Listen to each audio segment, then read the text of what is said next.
Olá, boa tarde para você. Meio-dia em Revista no Ar para fazer a sua quinta-feira ter o melhor da atualidade. 15 de outubro, hoje é um dia especial. Comemoramos o Dia do Professor, a profissão que mais implica doação, persistência e vontade de fazer o melhor. E a nossa homenagem é para eles. Nossos parabéns a todos os professores do Amazonas. Pois é, e mesmo com pouca valorização da carreira no Brasil, quem ama a profissão tem todos os motivos para seguir em frente. Conheça agora uma nova geração de professores na reportagem de Nauzila Campos e Gato Júnior. Vanessa é professora universitária há 4 anos, mas desde 2005 dá aulas. Ela já passou pelo ensino fundamental e médio e já teve alunos com todo tipo de personalidade.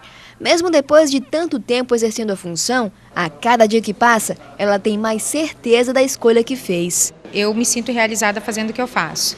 Então, aqui dentro da universidade, eu tenho como contribuir, não só para a formação dos meus alunos, mas eu acho que é a oportunidade que eu tenho de devolver para a sociedade o investimento que eles fazem na gente quando a gente vem estudar letras aqui, né? Então, é através da formação dos meus alunos, através do acompanhamento que eu faço com os meus alunos nas atividades de estágio, prática curricular, dentro das escolas públicas, que eu acho que dá para ver esse retorno acontecer, né? E eles entram assim, cheios de expectativa, e é muito bom poder fazer parte da formação deles, vê-los interessados, mesmo com tanta dificuldade, né? Incentivá-los a buscar, mostrar para eles que parte da mudança que a educação precisa vem da gente, vem do nosso trabalho. A gente não pode esperar só pelo governo, a gente não pode esperar só pela estrutura, pelos diretores das escolas. A gente tem que fazer a nossa parte também. Na UFAM, ela dá aulas de licenciatura em língua inglesa. A professora forma novos professores. E aqui nessa turma, muitos alunos já até dão aulas. E experimentando um pouco da profissão que escolheram para a vida, mesmo tão novos, eles já sabem que fizeram a opção certa. Quando eu soube que eu tinha passado para inglês, eu resolvi tentar. Assim, 3 meses depois eu descobri que eu tinha passado em turismo, só que eu já tinha me acostumado com a universidade, eu já tinha tido aula de linguística e eu vi que era isso, que era ser professora de inglês ou ser tradutora, alguma coisa na área. Ser professor ainda é uma escolha de poucos. De acordo com pesquisa da Fundação Carlos Chagas, apenas 2% dos estudantes do ensino médio pretendem seguir a carreira. Mas mesmo em um cenário difícil, ainda tem quem ame a profissão e faça de tudo para o trabalho valer a pena. Para chamar a atenção dos alunos e promover uma educação diferente, Vanessa traça algumas estratégias que partem principalmente do diálogo direto com os estudantes. Eu sempre procurei fazer isso escutando os meus alunos. Cada professor tem um jeito específico de fazer isso, né? Eu não sou o tipo de professor que é carrasco, que tenta prender a atenção dos alunos intimidando os alunos, não. Eu dou voz a eles, eu escuto as necessidades deles, a gente tenta entrar num consenso enquanto turma, apesar da hierarquia professor-aluno, a gente procura trabalhar em conjunto. Então, quando eles sentem que eles podem confiar em mim nesse sentido, que eles têm a liberdade de falar, de chegar para mim, de dar sugestão e vice-versa, eu acho que é o momento em que eu conquisto eles. Então, eles vêm para cá não porque eles são obrigados a vir, mas porque eles sentem necessidade de estar aqui, eles gostam de estar aqui e fazer as atividades que a gente faz. Eu procuro estimular um ambiente em que haja colaboração. São essas atitudes dos professores que inspiraram Matheus a atuar na área. Muitas pessoas na família do calouro exerceram a profissão e, com tantos bons exemplos perto dele, a paixão por ensinar tomou conta. Meus pais são professores, a minha mãe é professora de ensino infantil e meu pai trabalha aqui na universidade.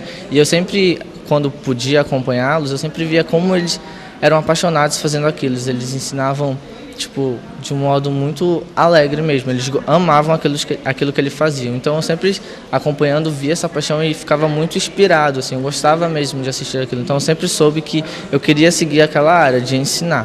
Com tanto amor para dar, esses atuais e futuros professores ainda têm muito a comemorar nessa data especial e muitas batalhas para lutar também. Mas para eles, tudo vale a pena.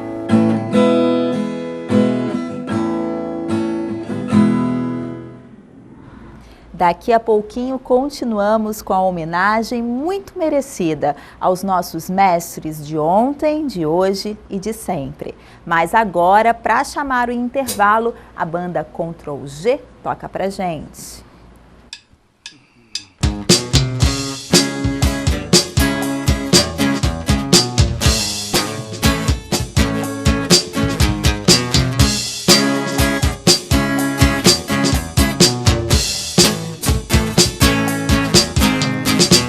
Hora do rush, carros apressados e eu entrando num bar. Alguma coisa errada, eu nem tomei nada, minha cabeça a rodar. Saiam desses carros, puxem uns cigarros e parem de poluir o ar. E na vitrola vermelho Coca-Cola, coloquem blues pra tocar. Eu não sei o que fazer a respeito sobre nós, tão errado e tão perfeito. Até quando a gente vai se esconder? Essas noites eu só fico pensando, pensando, pensando que à meia-noite vai chover. À meia-noite vai chover. À meia-noite vai chover. Vai chover. À meia-noite vai chover.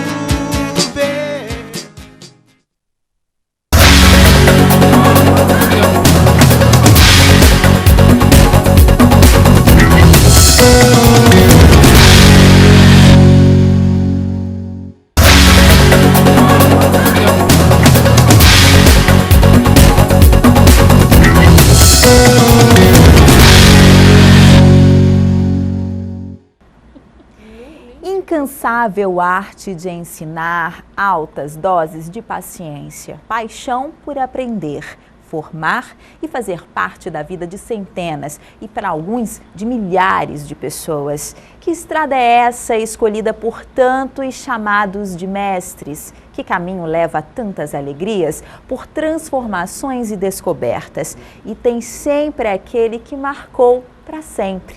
Olha só. O professor que mais me marcou foi o professor Marcelo Alves, da 4ª série no ensino fundamental. Toda a turma adorava ele era como um pai, assim, sabe? Ele dava aula de ensino religioso a partir do 5º ano, mas na 4ª série era só ele, né? E ele era tão interessado pelos alunos, assim, então, por isso, assim, eu me via muito nele. Ele era uma inspiração, eu ajudava em tudo, minhas amigas também. E por isso que é um professor que eu sempre vou lembrar com muito carinho. Professora Lindalva. Essa professora, minha professora de inglês, ela estava sempre super empolgada, ela já não era tão nova, né? Ela devia ter 50 e tantos anos, e assim, para dar aula para 40, 50 alunos, né? Sempre super empolgada. O nome dela era Maria Elita, e ela dava aula de português no ensino fundamental, 9º ano, porque ela era muito atenciosa com a gente, e ela era a nossa representante de turma.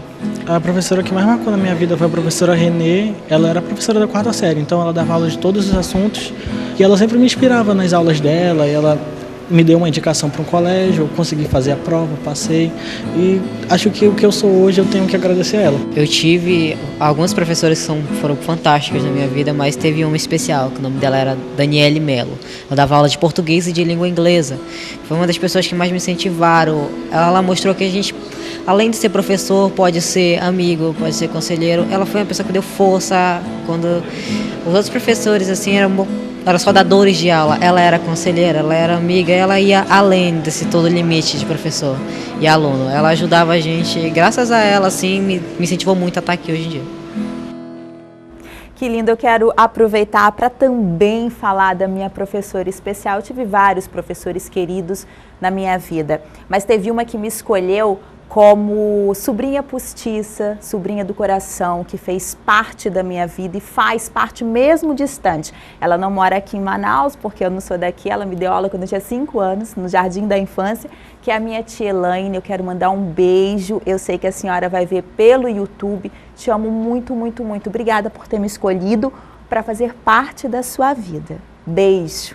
E agora, aqui do meu lado, eu tenho convidadas de hoje que vão nos ajudar a mergulhar no mundo dos professores. Eu recebo essas queridas, a Ierecê e a Deise Maria. Sejam bem-vindas, professoras aí também de gerações diferentes. Eu fiquei assim muito surpresa, porque eu acho que ela começou a dar aula com 10 anos de idade. Ela tem 50 anos de profissão. Imagina, são muitos anos, são gerações, né, Ierecê, formando. Como que é isso? Você tem aí gerações de pessoas, inclusive a Jônia Kedman, que é a minha editora executiva, foi aluna da Ierecê. Certo, eu comecei a trabalhar com 16 anos e eu tive a sorte de ter a carteira assinada. Eu era professora de Jardim da Infância, que hoje eu ensino a educação infantil. Jardim da Infância. E aí eu fui nessa trajetória até hoje o doutorado. Então eu passei por todas as fases da docência. Todas. E você tem 15, né? 15 anos. E o que te fez? Eu sei que você é uma apaixonada pela tua profissão, né, Deise? Então, começou com a minha escolha pela filosofia e não há nada que honre mais do que a fala, né? O logos. E eu não poderia exercitar isso nem nos mercados, nem nas praças, como os antigos filósofos. E a sala de aula foi o meu espaço, é o meu espaço político, criativo, da poesia, da filosofia. Então, foi uma escolha existencial mesmo. Antes de ser professora universitária, você foi professora de ensino fundamental também? Sim. Eu queria saber qual é a diferença, depois também para a Ierecê, que passou por várias fases, várias formações. Qual é a diferença de você formar aí o ensino fundamental, adolescentes e universitários?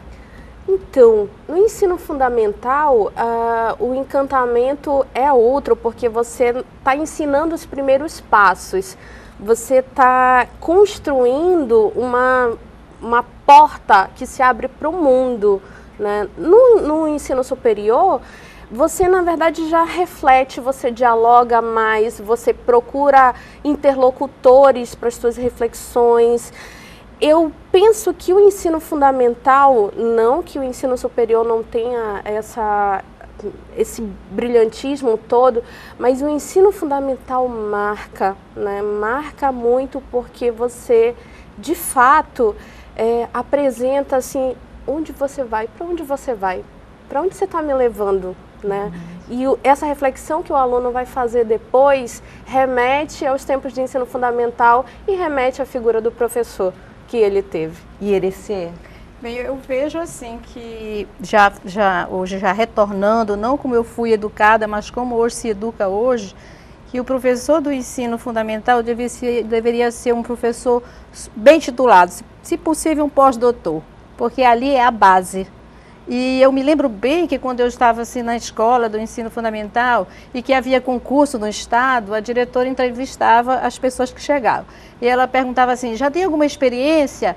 Aí a candidata, né, recém-concursada, dizia lá, não, nunca dei aula, então vai para a alfabetização. Quer dizer, aquilo era um crime. Porque na alfabetização tem que ser um professor super especializado. Aí colocava a pessoa sem nenhuma experiência para dar aula na alfabetização. Então hoje, assim, na Europa, o professor ganha pela sua titulação e não pela modalidade de ensino que ele trabalha. Quer dizer, ele pode estar na educação infantil, mas ele tem um doutorado e vai ganhar pela sua titulação. Então eu acho assim que um professor desse, ele tem muito mais competência para trabalhar, principalmente a questão da divulgação científica, da iniciação, a alfabetização científica que a gente fala hoje, não é? Quer dizer, desde pequeno as crianças elas já têm esses conceitos que são colocados de uma maneira adequada para aquela faixa etária. Nesses seus 50 anos de docência, não é? De carreira, o que você vê de diferente em todos esses anos? O que mudou? Olha, acho que mudou, assim, porque nós temos novas gerações. A minha geração, eu aprendia muito com os mais velhos. Não é? Depois, a geração dos meus filhos é entre pares, eles com os colegas. Hoje é uma geração que nós aprendemos com mais jovens. Então, o professor hoje que está na sala de aula, ele não pode ir com aquela prepotência que ele vai ensinar muita coisa, não. Porque as fontes de informações, elas estão aí, dadas as novas tecnologias. Então, ele vai ter que interagir, vai ter que ser um mentor da aprendizagem, um orientador da aprendizagem, porque aquele bom aluno que tem autonomia de estudo, ele lê sobre tudo, e a gente está falando alguma coisa e já está consultando aqui, entendeu? Então, tem que ter essa coisa de você ir e saber que você não vai dar tanto, você vai trazer deles. E isso é legal, sabe? Essa via de mão dupla. E a Deise, ela entende bem, porque eu sei que você usa métodos bem diferenciados. Eu fiquei super curiosa para saber o que é o júri filosófico. Me conta isso, Deise. O júri filosófico é uma estratégia de sedução.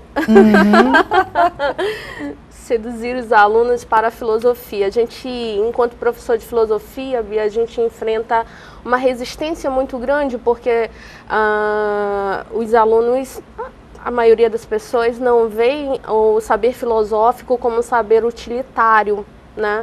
Então, como encantar uma sexta-feira à noite, nos 2 últimos tempos de aula, e ter uma sala de 50 alunos lotada?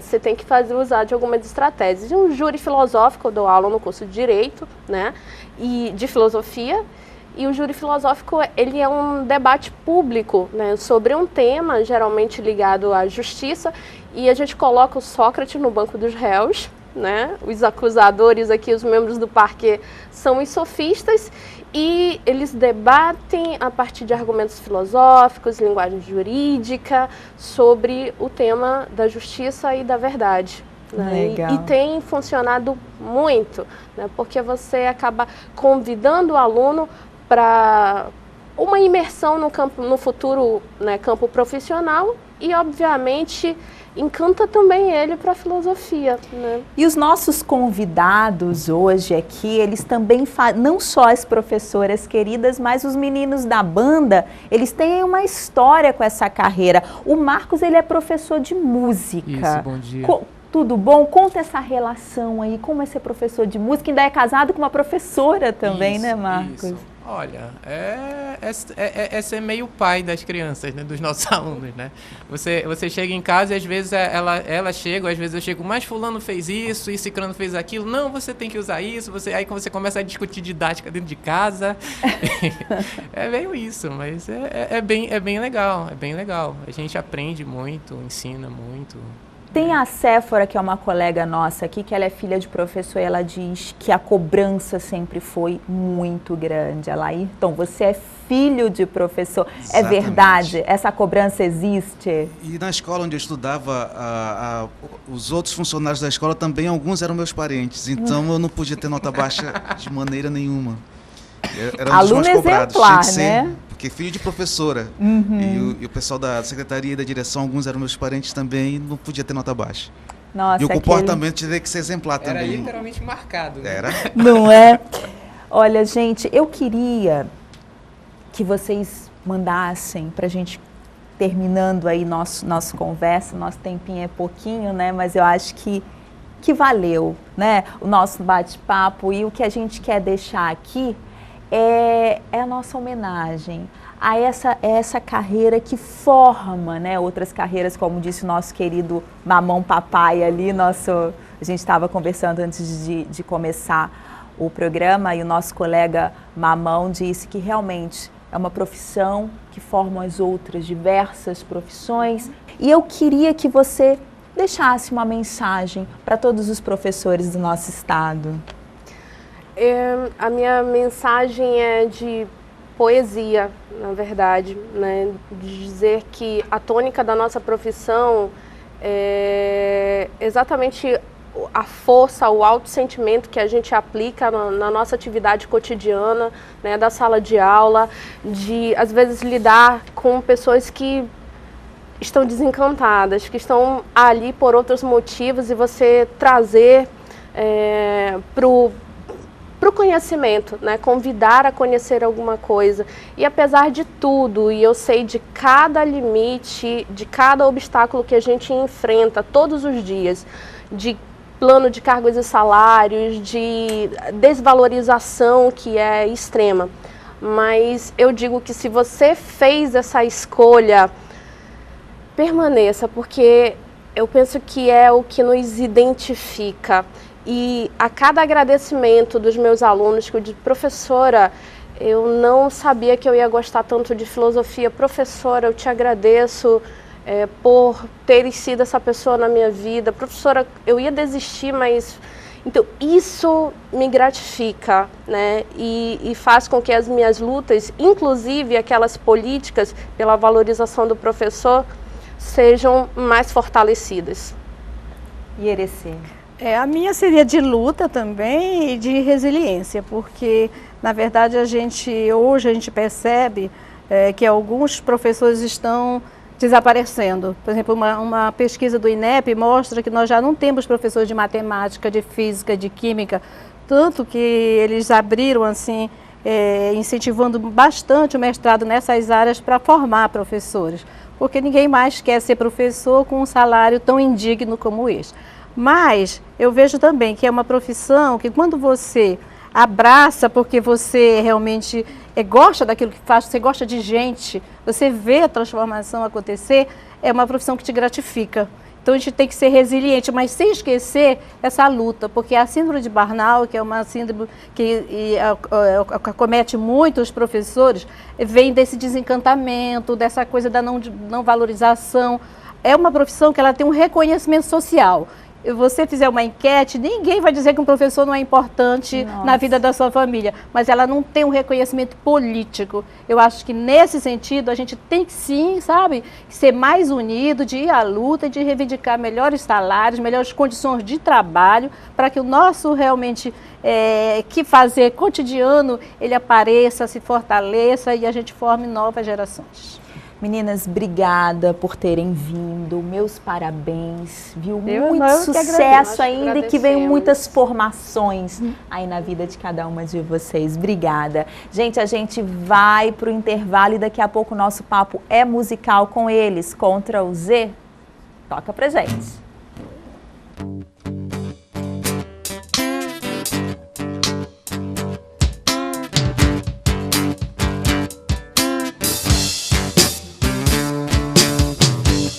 Essa noite não vou dormir. Me beija logo que eu já tô pra explodir. Tudo que eu quero é o seu corpo misturado com o meu. Depois do amanhecer, baby, eu visto as minhas roupas e adeus. Eu tenho que ir embora, senão vai ser fatal. Você virou meu vício e tudo que é demais faz mal. Mas quero que você saiba que é a melhor parte da minha vida. Saiba como você me faz sentir, minha menina querida.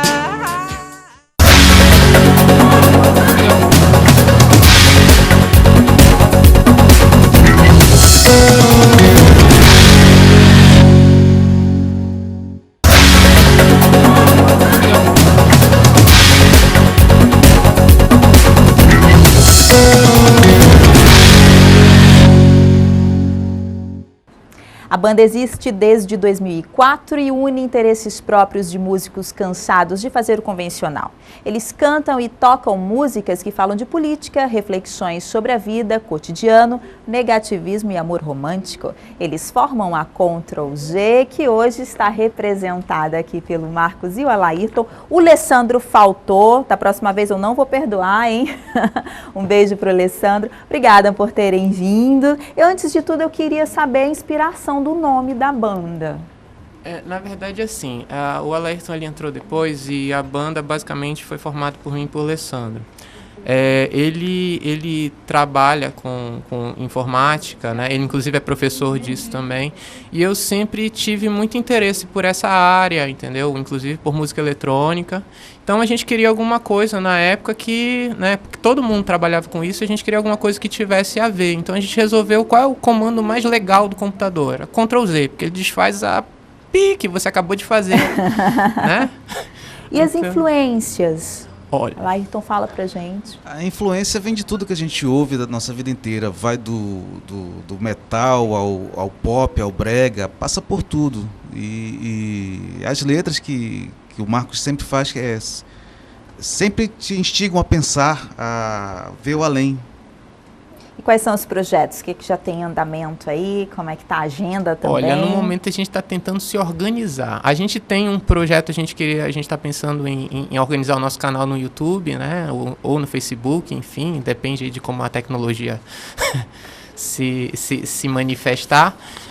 E basicamente estruturar cada vez mais o nosso show, que a gente tem um show performático, com luzes, com iluminação e tal. E quem quiser mandar esse show, mandar para alguma festa, algum barzinho, alguma coisa, contato? Pode ligar para 82026424, 9 na frente, né? 9 na frente, 82026424, falar comigo mesmo, Marcos. Ou pode procurar a página da banda no Facebook, CTRL mais E. Né? É bem fácil de achar mesmo. A gente tá Meninos, eu quero agradecer. Voltem sempre. Espaço aberto aqui para vocês. Eu encerro e vocês tocam pra gente, tá bom? Okay. Gente, o meio-dia fica por aqui, mas amanhã é sexta-feira. Tem muita coisa bacana para te mostrar, inclusive o desafio meio-dia com o nosso repórter Yuri. Não perca, tá super bacana. Até lá, tchau!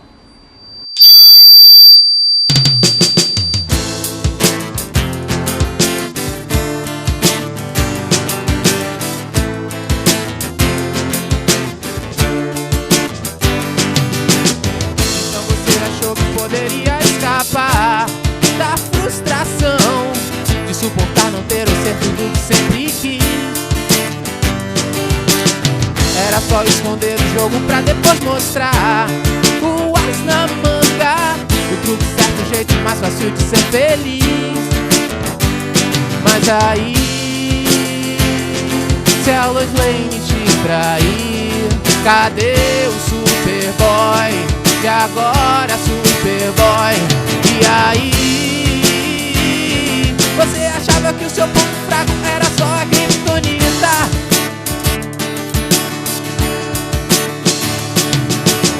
Você pensava desse jeito, posso até salvar.